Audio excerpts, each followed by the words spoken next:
Hi student. Last class discussion orbital shapes. Today class radial distribution functions. Radial distribution functions, very easy topics. First of all, for example, consider a single electron of hydrogen atom in the ground state, for which the quantum numbers are n is equal to 1, next L is equal to 0. அதாவது first ground state existed state சொல்லிட்டு ரெண்டு இருக்குது. Ground state எதை சொல்லுவோம் அப்படின்னா அதோடைய first electrons நம்ம சொல்லுவோம் இல்லையா, ஃபஸ்ட்டு எலக்ட்ரான்ஸை கிரவுண்ட் ஸ்டேட். அதாவது ஒரு எக்ஸாம்பிள் ஹைட்ரஜன் ஆட்டம் எடுத்துக்கிறாங்க. அந்த ஹைட்ரஜன் ஆட்டத்தில் இருக்கிற 1s1, அதாவது ஹைட்ரஜனுடைய அட்டாமிக் நம்பர் 1. அப்போது 1s1 சொல்லும்போது ஒரே ஒரு எலக்ட்ரான் மட்டும் இருக்கும். ஸோ அந்த 1 எலக்ட்ரான் சொல்லும்போது அப்படியே பாக்ஸ் நம்பர் 1 அப்படின்றத நம்ம எழுதுவோம். 1 பாக்ஸ் இல்லையா, அப்போது 1 எலக்ட்ரான் மட்டும்தான் இருக்கும். அப்போது இந்த 1 எலக்ட்ரான் இருக்கக்கூடியது கிரவுண்ட் ஸ்டேட். ஸோ 2 எலக்ட்ரானாக இருந்தால் கீழே, அதுக்கப்புறம் இதே போல் 2 எலக்ட்ரானாக இருக்கும்பொழுது ஸோ 1 2, ஸோ இது கிரவுண்ட் ஸ்டேட், இது எக்ஸிட்டட் ஸ்டேட். 1 கிரவுண்ட் ஸ்டேட், இன்னொன்று வரும்போது அது எக்ஸிட்டட் ஸ்டேட் அப்படின்றத சொல்கிறாங்க. ஸோ ஃபார் எக்ஸாம்பிள் இவங்க ஹைட்ரஜன் ஆட்டம் எடுத்துகிட்டு அந்த ஆட்டத்தில் இருக்கக்கூடியது கிரவுண்ட் ஸ்டேட் அப்படின்றத கொடுக்குறாங்க. அப்போ n is equal to 1. அப்போ இங்கே கொடுக்குற இன்ஃபர்மேஷன் எது அப்படின்னா ஒன்று principal quantum numbers n is equal to 1 and இன்னொன்று L is equal to 0, அதாவது அசிமுதல் குவாண்டம் நம்பர். இப்போ maximum n is equal to 1 அப்படின்னு சொல்லும்போது L is equal to 0. இங்கே ஆக்குப்பை பண்ணக்கூடிய ஒரு ஃப்ளோட் சார்ட் வந்து இங்கே கொடுக்குறாங்க. ஸோ அதோடைய ஃப்ளோட் சார்ட், அதாவது பீக் சொல்லுவோம், அந்த மாதிரி பீக் அவருடைய வேல்யூ எந்த அளவுக்கு இருக்குன்றதை கொடுத்துருக்காங்க பாருங்கள். So r square. ஸோ ஆர்ன்னு சொல்லும்போது நம்மளுக்கு தெரியும் ரேடியஸ், அதாவது ரேடியல் தான் வந்து இங்கே ஆர்ன்றதை கொடுக்குறாங்க. Maximum r square, various r. அப்போ வேரியஸ்னால் இங்கே ரேடியல் வந்து பார்த்தோன்னா டிஃப்ரெண்ட்டாக ஃபார்ம் ஆகும். சரிங்களா, இப்போது ஆர் இங்கே இந்த வேரியஸ் வந்து இங்கே இன்க்ரீஸ் ஆகும்போது இப்போது இங்கே இருக்கக்கூடிய வேல்யூம் பார்த்தோன்னா நம்மளுக்கு அப்படியே ஒரு மாதிரி ஸ்லோப்பில் டிக்ரீஸ் ஆகும் இல்லையா. ஸ்லோப் பார்த்தோன்னா லைன்ஸ் பார்த்தோன்னா நம்மளுக்கு ஒரு ஸ்ட்ரைட் லைனாக கிடைக்காம டிக்ரீஸ் ஆகிட்டு திரும்பவும் இன்க்ரீஸ் ஆகிற மாதிரி ஒரு லைன்ஸ் நம்மளுக்கு ஃபார்ம் ஆகும். ஸோ லைன்ஸ் எங்கே போயிட்டு வந்து ஒரு எண்ட் பாயிண்ட் கிடைக்கும் அப்படின்னா 0.5. ஸோ ஃபஸ்ட்டு கிரவுண்ட் ஸ்டேட்டுடைய வேல்யூ நம்மளுக்கு என்ன ஃபார்ம் ஆகும் அப்படின்னா அதோடைய ரேடியல் வந்து எவ்வளோ ஃபார்ம் ஆகுது அப்படின்னா 0.5ன்ற ரேஞ்சுக்கு நம்மளுக்கு இங்கே ஃபார்ம் ஆகுது. ஸோ இதே போல் வேறு எதை எடுத்துக்கிறாங்க நெக்ஸ்ட்டு பார்த்திங்கன்னா 1s2. இப்போ எஸ் அப்படின்னு சொல்லும்போது 1s2 சொல்லும்போது அதோட பீக் வேல்யூ எப்படி நம்மளுக்கு கிடைக்கும். ஸோ பீக் வேல்யூ பாருங்கள். ஸோ 1s இது 2 ஸ்பியர் அப்படின்னு சொல்கிறாங்க. 2 ஸ்பியர், அதாவது நம்ம ஏற்கனவே சொல்லியிருப்போம் 1sன்னு சொல்லும்போது ஒரு ஸ்பியர் மட்டும்தான் ஃபார்ம் ஆகும் இல்லையா. அப்போது நம்மளுக்கு நெக்ஸ்ட்டு ஒரு எஸ் ஆர்பிட்டால் இன்னொரு எலக்ட்ரான் வரும்போது எக்ஸிட்டட் ஸ்டேட்னு சொல்லியிருக்கோம் இல்லையா. அப்போ என்ன ஆகுது, 2 ஸ்பியர் வரும். ஓகேங்களா, 2 ஸ்பியர் இருக்கும். ஸோ அந்த ஸ்பியர் தான் இங்கே டயக்ராம் கொடுத்துருக்காங்க. ஸோ ஃபஸ்ட்டு எடுத்துக்கிறோம் நியூக்ளியஸ்லேருந்து ஃபஸ்ட்டு ரவுண்டு. ஓகே, ஃபஸ்ட்டு அந்த ரவுண்டு வருது இல்லையா, அப்போ அதை வந்து நாங்கள் ரேடியல் நம்ம குறிச்சிக்கிறோம். ஃபஸ்ட்டு ஆர்ன்றது ஒரு ரேடியல். ஸோ நெக்ஸ்ட்டு அதோடைய சேஞ்சு, இன்னொரு ரேடியலுடைய சேஞ்ச் செகண்டு ரவுண்டில் வரும்போது அப்போது ஃபஸ்ட்டு ரேடியலுக்கும் இன்னொரு செகண்ட் ரேடியலுக்கும் ஒரு டிஸ்டன்ஸ் இருக்கும், அது சேஞ்சுன்னு சொல்லுவோம். ஸோ சேஞ்சுன்னு சொல்கிறது டின்றதை நம்ம சிம்பிள் சொல்லுவோம் டி. அப்போ ஆறுன்றது ரேடியல். அப்போது இங்கே இதோடைய ஆர்ன்னு சொல்லுவோம் இல்லையா. அப்போ ஆர் ப்ளஸ் டிஆர்னு சொல்கிறது இந்த ஆறுன்றது ஃபஸ்ட்டு இருக்கிற ஒரு ரேடியல். ஸோ நெக்ஸ்ட்டு ஒரு ரவுண்டு வரும்போது டிஆர்ன்றது அடுத்த ஒரு ரேடியல் வந்து சேஞ்ச் ஆகும். ஸோ ஆர் ப்ளஸ் டிஆர்ன்றதை நம்ம சொல்லுவோம். சரிங்களா, நெக்ஸ்ட்டு இதோடைய வால்யூம் ஆஃப் த ஷேப்பு. அப்போது ஷேப்புடைய வால்யூம் நமக்கு ஃபார்முலா தெரியும். என்ன formula? v is equal to 4π3πr3.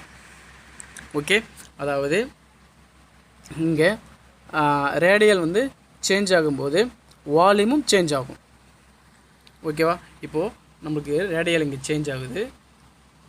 Radial வந்து இங்கே சேஞ்ச் ஆகும்போது கண்டிப்பாக என்ன ஆகும்? வால்யூமும் சேஞ்ச் ஆகுங்கிறது அதாவது சொல்லியிருக்கேன். Consider the volume dv bounded by 2 sphere radii. அப்போது அங்கே என்ன ஆகுதுன்னா சேஞ்சு எது ஆகுது அப்படின்னா அங்கே ரேடியல் சேஞ்ச் ஆகும்போது வால்யூமும் என்ன ஆகும்? சேஞ்ச் ஆகும். ஸோ அதுதான் டிவி பை டிஆர். ஸோ எப்படி வேணாலும் எடுத்துக்கலாம். வால்யூமும் சேஞ்ச் ஆகும், அப்படி சேஞ்ச் ஆகும்போது ரேடியலும் என்ன ஆகும்? சேஞ்ச் ஆகும். அப்போது v ஈக்குவல் டு நம்ம எதை எடுக்கிறோம்? v by dr equal to 4/3πr3. 4/3πr3 நம்ம எப்படி எழுதலாம்? 4/3πr² எழுதலாம். நெக்ஸ்ட்டு இதே போல் டிவி நம்ம உள்ளே கொண்டு போகிறோம். அப்போ டிவி டிஆரை உள்ளே கொண்டு போகிறோம். Dv equal to 4πr² dr. 4πr² dr. 3க்கு 3க்கு கேன்சல் ஆகும். அப்போ 4πr² dr ஃபார்ம் ஆகும். இங்கே sin² dv equal to 4πr² sin² dr. So சைன்றது இங்கே நியூக்ளியஸை ஃபார்ம் பண்ணணும். நியூக்ளியஸை சொல்லுவோம், அதாவது sin². ஸோ நியூக்ளியஸ்லேருந்து தான் நம்மளுக்கு அதோடைய ஃபஸ்ட் ரவுண்டு வந்து ஃபஸ்ட்டோடைய ரவுண்டுடைய ரேடியஸ் பார்த்துருப்போம். அப்போ அதுலேருந்து தான் நம்மளோட வால்யூமாக சேஞ்ச் ஆகுன்றதையும் பார்த்துருப்போம் இல்லையா? ஸோ இங்கே இருக்கிற பீக் வந்து எப்படி கிடைக்கும் அப்படின்னா இந்த மாதிரி நம்மளுக்கு ஒரு பீக் கிடைக்கும். ஸோ இது r angstroms by r square r square. So first of all எப்படி கிடைக்குதுன்னா ஒரு ஸ்லோப் பார்த்திங்கன்னா ஒரு குறிப்பிட்ட ரேஞ்ச் வரைக்கும் இன்க்ரீஸ் ஆகிட்டு திரும்பவும் என்ன ஆகுது? 1s திரும்பவும் டிக்ரீஸ் ஆகி 0க்கு கொண்டு வந்துடும். ஓகேங்களா? அப்போது இது ஒரு பீக். அப்போ வேல்யூ எவ்வளோ இருக்கும் அப்படின்னா 0.5னா அந்த 0.5 வரைக்கும் ஒரு வேல்யூ வந்து இன்க்ரீஸ் ஆகிட்டு திரும்ப ஒன்று ஆகுதுன்னா ஒரு 0 வேல்யூக்கு கொண்டு வரும். 0 வேல்யூக்கு வந்துடும். ஸோ ஒரு நியூக்ளியஸ் இருக்குது. ஒரு எலக்ட்ரான் ஃபஸ்ட் எலக்ட்ரான் வந்து ரவுண்டில் வந்து ரொட்டேஷன் ஆகுதுன்னா அப்போ ஒரு வேல்யூ வரைக்கும் வரும். அவ்வளோதான், ஒரு வேல்யூ வரைக்கும் தான் அது வந்து ரொட்டேஷன் ஆகும். அதுக்கு மேலே வரும்னா அப்போ 2sன்னு சொல்லும்போது அடுத்தது ஒரு ரவுண்டு வரும். அப்போ அடுத்தது இங்கே வரும்போது இன்னொரு ரவுண்டு வரும்போது இங்கே வந்து கேப் விழும். ஸோ அந்த கேப்பை தான் சொல்கிறோம் ஒரு குறிப்பிட்ட ரேஞ்ச் வரைக்கும் இன்க்ரீஸ் ஆகிட்டு திரும்ப அடுத்த ரேஞ்சுக்கு வரும்போது அந்த கேப் வந்து 0வில் கொண்டு வந்துடும். ஸோ அடுத்த டயக்ராமில் பார்க்கும்போது உங்களுக்கு புரியும். ஸோ அதான் இங்கே வந்து எக்ஸ்பிளைன் பண்ணுறாங்க. ஒரு குறிப்பிட்ட ரேஞ்ச் வரைக்கும் ப்ராபபிலிட்டியும் நம்மளுக்கு மேக்ஸிமம் ப்ராபபிலிட்டி டிஸ்டன்ஸ் வந்து நம்மளுக்கு கிடைக்கும். ஸோ அதான் கொடுத்துருக்காங்க. This is equal to the Bohr radius. The maximum probability of finding the electron around the nucleus is at this distance. இவ்வளோ டிஸ்டன்ஸ் இருக்குது 0.52 ஆங்ஸ்ட்ராம்ஸ்.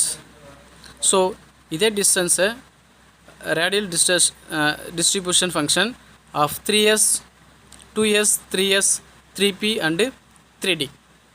ஸோ இது மூலிமாவும் நம்ம ஹைட்ரஜன் எப்படி பண்ணுறோமோ அதே போல் ஃபாலோ பண்ணலாம். பாருங்கள்.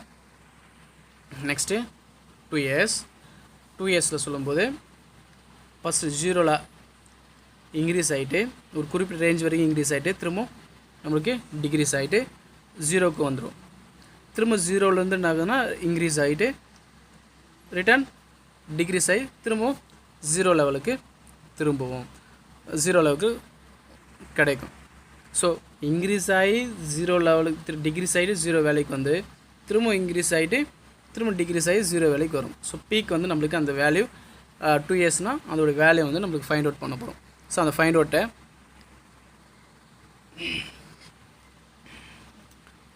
தான் இங்கே கொடுத்துருக்காங்க. So 2s orbital distance from nucleus increases the probability density first increases reach a small maximum followed by a sharp decreases to 0. அதுதான் ஃபஸ்ட்டு இன்க்ரீஸ் ஆகிட்டு திரும்ப ஒன்று ஆகுதுன்னா டிக்ரீஸ் ஆகும். எங்கே வரும்? 0க்கு வந்துடும். And then increases to another maximum திரும்பவும் இன்க்ரீஸ் ஆகிட்டு ஆஃப்டர் தட் டிக்ரீசஸ் டு 0 திரும்பவும் ஒன்று ஆகுதுன்னா திரும்ப டிக்ரீஸ் ஆகி 0 லெவலுக்கு வரும். ஸோ இதோடைய ப்ராபபிலிட்டி இதுதான் வந்து அந்த 0 லெவலில் வரக்கூடிய இடத்துக்கு பேர் தான் நோடல் அப்படின்னு சொல்கிறாங்க. Nodal surface. நான் ஏற்கனவே வந்து சொல்லியிருக்கேன் நோடல்னால் என்னன்றதை. அப்போ வந்து நான் சொல்லலை. ஆனால் நோடல்னால் என்ன அப்படின்னா, இங்கே வரக்கூடிய ஃபஸ்ட்டு இன்க்ரீஸ் ஆகிட்டு டிக்ரீஸ் ஆகும்போது இங்கே கிடைக்கிற அந்த 0 வேல்யூவில் இருக்கக்கூடியது தான் நோடல் அப்படின்றத சொல்லுவாங்க. சரிங்களா? ஃபார் எக்ஸாம்பிள், இப்போது ஒரு நியூக்ளியஸ் இருக்குது. அதில் ஃபஸ்ட்டு ரவுண்டு, அடுத்தது ஒரு கேப்பு, அதுக்கப்புறம் நெக்ஸ்ட்டு ஒரு ரவுண்டு இருக்குதுன்னு வச்சுங்களேன். இப்போ இதோடைய ரேடியஸ், இப்போ இது வந்து கேப் அதை தான், அந்த கேப்பை தான் வந்து என்ன சொல்கிறோம்னா 0. அடுத்து ஒரு ரவுண்ட்ஸ். ஸோ இந்த இடத்துக்கு பேர் தான் நோடல். ஸோ புக்கில் பார்த்தாலே உங்களுக்கு வந்து டெக்ஸ்ட் புக்கில் பார்த்தாலே ஈஸியாக வந்து உங்களுக்கு புரியும். பாருங்கள், இதாக இருக்குது பாருங்கள். ஸோ இங்கே ஒரு ஒயிட் கலர் இருக்குங்க இல்லையா, அது வந்து பார்த்தோன்னா 0. இப்போ நம்ம பார்த்தோம் இல்லையா, இப்போது ஃபஸ்ட்டு ஒரு ஒயிட் இருக்கும், இது நியூக்ளியஸு. ஒரு ரெட் கலரில் இருக்கும். ஸோ அது வந்து என்ன ஆகுதுன்னா அதோடைய ரேடியஸ் ஃபஸ்ட்டு ரொட்டேஷன் ஆகுது எலக்ட்ரான்ஸ். அதோடய ரேடியஸ் வந்து நம்ம கண்டுபிடிப்போம். நெக்ஸ்ட்டு ஒரு ஒயிட் வரும். ஸோ அந்த இடம் பார்த்தோன்னா நம்மளுக்கு 0 ஆகும். 0 வந்து நம்மளுக்கு கிடைக்கும். அப்போ 0ன்றது நோடல் அப்படின்றது கொடுத்துருக்காங்க. சரி, இதுதான் வந்து நோடல். ஸோ அதே போல் திரும்பவும் என்ன ஆகுது அப்படின்னா 3s சொல்கிறோம். 3s ஆர்பிட்டால் சொல்கிறோம். ஃபஸ்ட்டு 0லேருந்து ஸ்டார்ட் ஆகிட்டு ஒரு குறிப்பிட்ட ரேஞ்சில் போய்ட்டு இன்க்ரீஸ் ஆகிட்டு திரும்ப டிக்ரீஸ் ஆகிடும். திரும்ப 0 ஸ்டேஜுக்கு வரும். திரும்ப இன்க்ரீஸ் ஆகிட்டு டிக்ரீஸ் ஆகும். திரும்ப இன்க்ரீஸ் ஆகிட்டு டிக்ரீஸ் ஆகிடும். ஸோ இந்த மாதிரி லெவலில் போய்ட்டு என்ன ஆகுதுன்னா நம்மளுக்கு எத்தனை நோடல் பிளான் கிடைக்குது? 3sல 1 2 அப்போ 2 நோடல் பிளான்ஸ் வந்து நமக்கு ஃபார்ம் ஆகும் இந்த இடத்துல. ஸோ இதே போல் தான் வந்து 3p ஆர்பிட்டால்ஸும் சரி 3d ஆர்பிட்டாலும் சரி. இந்த 3p 3d ஆர்பிட்டால்ஸை இங்கே எதை நோடல் பிளான்ஸை நம்ம எடுத்துகிறாங்க அப்படின்னா n-1. ஸோ n அப்படின்றது பிரின்சிபல் குவாண்டம் நம்பர்ஸ். ஸோ இதே போல் ரேடியல் நோட்ஸ் அப்படின்றத ஒரு ஃபார்முலா வந்து இங்கே கொடுத்துருப்பாங்க.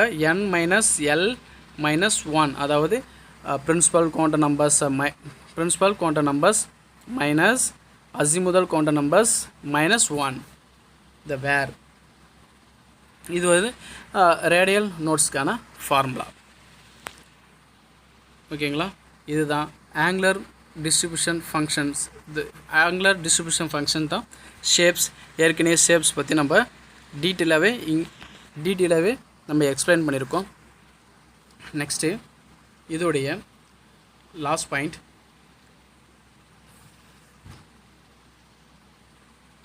Energy of orbital. So energy of orbital En சொல்லிட்டு formula -1312.8 Z²/n² kJ mole -1.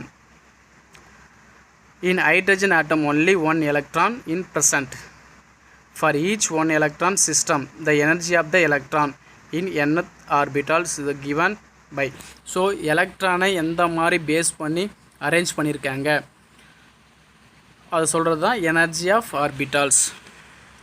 So the principal quantum number as the n value increases the energy of the orbitals. So first இதோடைய பாயிண்ட்டே நம்ம இங்கே தான் வந்து நோட் பண்ணுறோம். எனர்ஜியுடைய அந்த value increase the energy of orbitals also increases. So நம்ம energy of orbitals வந்து இன்க்ரீஸாக போயிட்டு இருக்கும். எப்படி சார் அப்படின்னா 1s 2s 2p 3s 3p 3d 4s எல்லாமே என்ன ஆகுதுன்னா 7s வரைக்கும் இன்க்ரீஸ் லெவலில் தான் நம்ம எழுத போகிறோம் அப்படின்றத கொடுக்குறது தான் இந்த எனர்ஜி ஆஃப் ஆர்பிட்டால்ஸ். நெக்ஸ்ட்டு இங்கே ஒரு ஃபார்முலா கொடுத்துருக்காங்க. இது n-l எல்க்கான ஒரு டிஃப்ரெண்ட் ஆர்பிட்டல் வேல்யூ, ஒரு டிஃப்ரெண்ட் ஆர்பிட்டுக்கான வேல்யூ எது? ஒன்று principal quantum numbers plus azimuthal quantum numbers. அதாவது பிரின்சிபல் குவாண்டம் நம்பரையும் அசிமுதல் குவாண்டம் நம்பரையும் ஆட் பண்ணும்போது ஸோ இதில் எது வந்து இன்க்ரீஸாக இருக்கும் சார் அப்படின்னா அந்த வேல்யூ தான் நம்ம பார்க்க போகிறோம். ஃபார் எக்ஸாம்பிள் பாருங்கள், இப்போது 1sன்னு சொல்லும்போது n = 1, l = 0. ஸோ ரெண்டுமே ஆட் பண்ணும்போது 1ன்றது நம்மளுக்கு கிடைக்கும். ஸோ சரி, இந்த வேல்யூ நம்ம இன்க்ரீஸ் லெவலாக நம்ம பார்க்குறோம். இப்போது 202 இப்போ 2 3 வருது, 2 3 வருது இல்லையா? அப்போ அதில் 2 3 வரும்போது இந்த 2ல் இந்த எந்த 3 வந்து நம்மளுக்கு வந்து ஃபஸ்ட்டு இன்க்ரீஸ் லெவல் அப்படின்றத எழுத முடியும். இங்கே பாருங்கள், இங்கே ஒரு 3 இருக்கும், இங்கே ஒரு 3 இருக்கும். ஸோ இது எனர்ஜி லெவலில் எது சார் இதில் ரெண்டுத்தில் எது ஹையஸ்ட்டாக இருக்கும் சார் அப்படின்னா, இப்போது இங்கே பார்க்கணும். 2Pயில் இங்கே 2 இருக்குது, இங்கே 1 இருக்குது, இங்கே 3 இருக்குது, இங்கே 0 இருக்குது. அப்போது எண்ணில் எது அதிகமாக இருக்கோ ஸோ அதுதான் வந்து என்னது எனர்ஜி வந்து இன்க்ரீஸிங்காக இருக்கும். அப்போது இங்கே 3P தான் வந்து எனர்ஜி லெவல் இன்க்ரீஸிங்காக இருக்கும். ஸோ எனர்ஜி லெவல் இன்க்ரீஸ் பண்ணுறது எது இன்க்ரீஸாக இருக்குன்றத ஒரு ஃபைண்ட் அவுட் பண்ணுறது தான் N+Lன்றத ஒரு ஃபார்முலாவில் இங்கே கொடுத்துருக்காங்க. ஸோ இந்த ஃபார்முலாவில் இதை பார்க்கும்போது இது எனர்ஜி லெவல்ஸ் இந்த மாதிரி இன்க்ரீஸிங்காக இருக்குன்றதை கொடுத்துருக்காங்க. 1s 2s 2p 3s 3p 4s 3d. So இந்த எனர்ஜி லெவலை கொடுத்து தான் நம்ம எலக்ட்ரானிக் கான்ஃபிகரேஷனுடைய லெவலை நம்ம எழுத போகிறோம். இந்த பேஸ் பண்ணி தான் எலக்ட்ரானுடைய கான்ஃபிகரேஷன் நம்ம எழுதுகிறோம். சரிங்களா? ஃபார் எக்ஸாம்பிள் சோடியம் சொல்லும்போது 11 அட்டாமிக் நம்பர்ஸ். ஸோ இந்த எனர்ஜி லெவலில் ஆரம்பித்து தான் நம்ம 1s square 2s square 2p 6 3s 1. So 2 + 4 + 6 10 + 1. So 11. இந்த எனர்ஜி லெவல் மூலிமா தான் நம்மளுடைய எலக்ட்ரானிக் கான்ஃபிகரேஷனுடைய எனர்ஜி லெவலையும் இன்க்ரீஸிங் ஆர்டரில் நம்ம எழுத போகிறோம். இந்த எக்ஸ்ப்ளனேஷன் தான் இங்கே கொடுத்துருக்காங்க. அதோடைய எனர்ஜி ஆஃப் ஆர்பிட்டால்ஸில் கொடுத்துருக்காங்க. So very easy. ஸோ அந்த எனர்ஜி லெவல் தான் டயக்ராம் இந்த மாதிரியும் எழுதலாம். சப்போஸ் இந்த மாதிரி எனர்ஜியும் லெவலும் எழுதலாம், இந்த மாதிரியும் எழுதலாம், அல்லது இப்படி 1 2 3 4. ஸோ அப்படியும் எழுதலாம். இல்லை 1s 2s 2p 3s 3p 3d. So இந்த மாதிரி வரும். சார் எக்ஸ்பிளைன் பண்ணியிருப்பார். இந்த மாதிரி வரும்போது இந்த மாதிரியும் நம்ம எழுதலாம்ன்றத எனர்ஜி லெவலில் எழுதலாம். ஸோ வெரி ஈஸியான ஒரு topics. Thank you my dear student.